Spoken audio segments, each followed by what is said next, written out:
Antes de Spotify existió un aparato que cambió la forma en la que escuchamos música para siempre. Era pequeño, ligero y revolucionario. En 1979 Sony lanzó el Walkman, un invento que transformó algo tan cotidiano como escuchar música en algo íntimo, placentero y a la vez liberador. Mi nombre es Sebastián Peña y este es un viaje a la nostalgia. Vamos a descubrir qué es el Walkman y cómo revolucionó la cultura pop. Acompáñenme.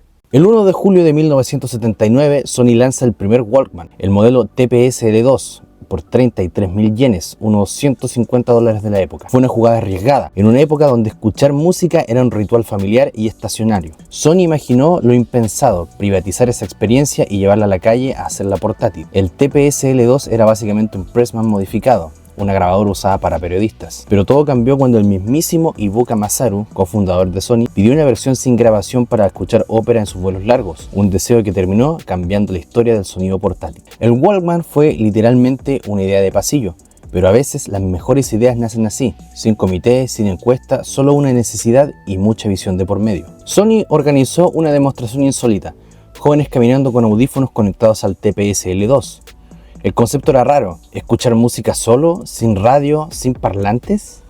Para muchos ejecutivos era un sinsentido. Solo se fabricaron 30.000 unidades para comenzar, pero en 7 meses la demanda se disparó. En 1980, Sony ya vendía 20.000 unidades al mes solamente en Japón. Lo que parecía una moda pasajera se convirtió en una revolución. En 1981, los estudiantes universitarios ya usaban Walkman durante los recreos y también en clases. Lo que más impactó no solo fue el hardware, sino el efecto social. El Walkman cambió el comportamiento humano. Apareció el concepto de banda sonora personal. ¿El Walkman nos hace más egoístas?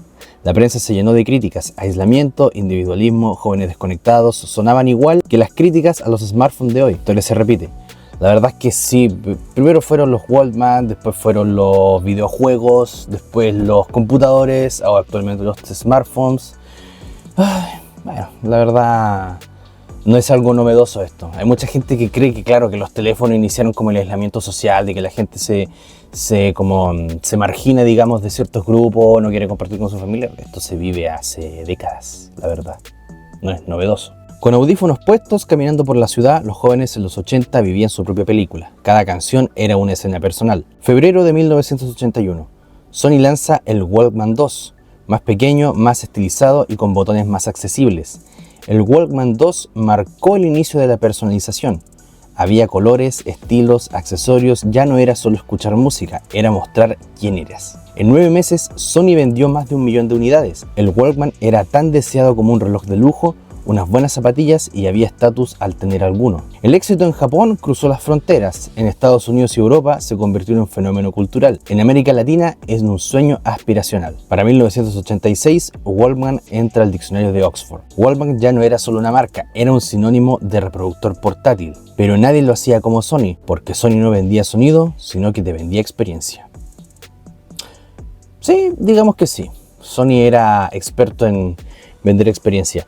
Yo creo que Sony durante la época de los 70 quizás siempre fue un innovador en ciertos aspectos. Ya tenemos en carpeta la PlayStation, que actualmente es la consola o una de las consolas más vendidas. Yo creo que junto con Nintendo, también ahora con el Xbox, ¿cachai? Pueden ser, pero yo diría que la Play está más arriba. Lo voy a corroborar de todas maneras. Y también quizás lo que pudo en algún momento ser como una apuesta gigante, pero sucumbió, digamos, ante la competencia, fue el Betamax, que hablo de eso en otro video, que voy a dejar una pestañita aquí arribita para que lo puedan ver igual, ese video que grabé hace un par de meses atrás. Sigamos. 1984, Sony lanza el D50, el primer Discman, el precio de 49.800 yenes, peso casi medio kilo. Adiós a las cintas, bienvenido al CD. La calidad era impecable, pero no todo era perfecto. Caminar con un Discman en los primeros años era como llevar una bandeja con agua, tenías que ir suavecito. Aún así, el Discman mostró que era el futuro digital, era el puente entre el Walkman y el MP3. Con el CD ya no tenías que rebobinar ni sufrir porque la cinta estaba enredada. Podías saltar de canción en canción con solo apretar un botón. Era limpio, preciso y casi futurista. Pero también tenía sus dramas. La batería se drenaba en un par de horas y si no tenías un antichoque incorporado, el más mínimo movimiento hacía que el disco saltara como loco. Si tú te movías, mira, yo nunca tuve Discman, pero sí tuve conocidos que lo tuvieron. Y no podías, por ejemplo, no sé, pues hoy en día los chicos y chicas que salen a trotar en las mañanas o en las noches con su teléfono y los audífonos puestos y todo el asunto, en aquel entonces no podías hacerlo porque si tú te movías o tenías un movimiento muy brusco, el Discman se te cortaba. No paraba y después tenías que volver a comenzarlo desde cero. Aún así, el Discman mostró que el futuro era digital, el puente entre Walkman y MP3. Sony fue afinando el diseño con los años, hicieron los modelos más livianos, más delgados, con mejor autonomía. Incluso integraron radio FM, ecualizadores digitales y más adelante compatibilidad con formatos grabables como CD-ROM y CD-RW. Grabar tu propio disco con tus canciones favoritas y escucharlo en la calle era lo más cercano a tu propio álbum personalizado. Durante los 90, Discman reinó, pero a medida que avanzaba la tecnología, los archivos MP3, los reproductores digitales fueron ganando terreno. Ya no necesitabas llevar un bolso con discos, solo una memoria USB o un iPad con miles de canciones. Si creciste en esta época, seguro recuerdas lo mágico que era sacar tu CD favorito, ponerlo con cuidado, cerrar la tapa y apretar play, y eso era un ritual. 1992, Sony lanza el MZ1. Sonaba increíble, pero pocos lo adoptaron. El mini disc era superior al cassette, pero el precio y la llegada de internet jugaron en su contra. También hablé de esto. Aquí la pestañita, top 10 de fracasos tecnológicos. Sí, era un invento bastante novedoso y bueno, y obviamente le hacía mucha competencia de hecho superaba en calidad al cassette, pero llegó en una época donde ya el internet comenzaba a masificarse, ya a nivel cotidiano, de la vida cotidiana, ya no solamente a nivel empresarial. Fue como el Betamax del sonido digital, pero incomprendido. ¿Y el cassette está de vuelta? Bueno, muchos dicen que sí está de vuelta. Artistas como Billie Eilish, The Weeknd, Taylor Swift han lanzado álbumes en esta cinta. En Japón, cassettes nuevos se pueden costar hasta 40.000 yenes. Muchos no los compran para escuchar, sino que para coleccionar, como un vinilo, pero más ochentero. El Walkman revive, pero con otro corazón, digital, inalámbrico y nostálgico. El Walkman no solo fue un reproductor, fue libertad, compañía, identidad. No necesitabas wifi ni notificaciones, solo una cinta, un par de pilas y el mundo era tuyo. Tal vez ya no rebobinamos, pero el sonido del Walkman aún vive en nuestra memoria.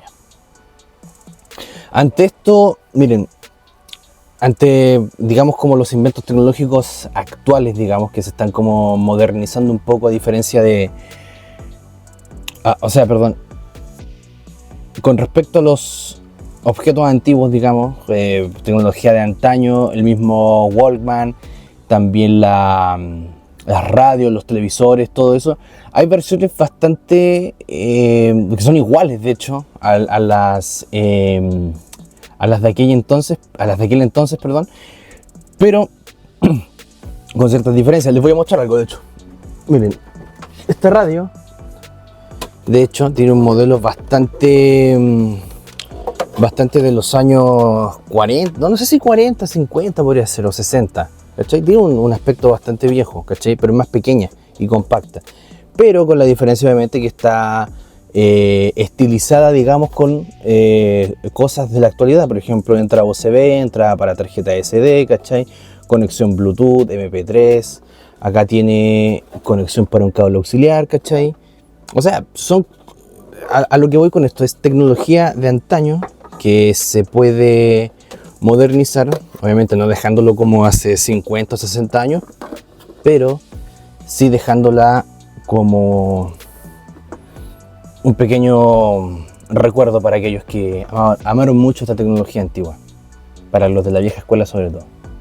Y bien, gente, hasta acá el video. Sabes que si te gustó este video, por favor dale like, suscríbete. Acá les voy a dejar el monito para que se suscriban a mi canal.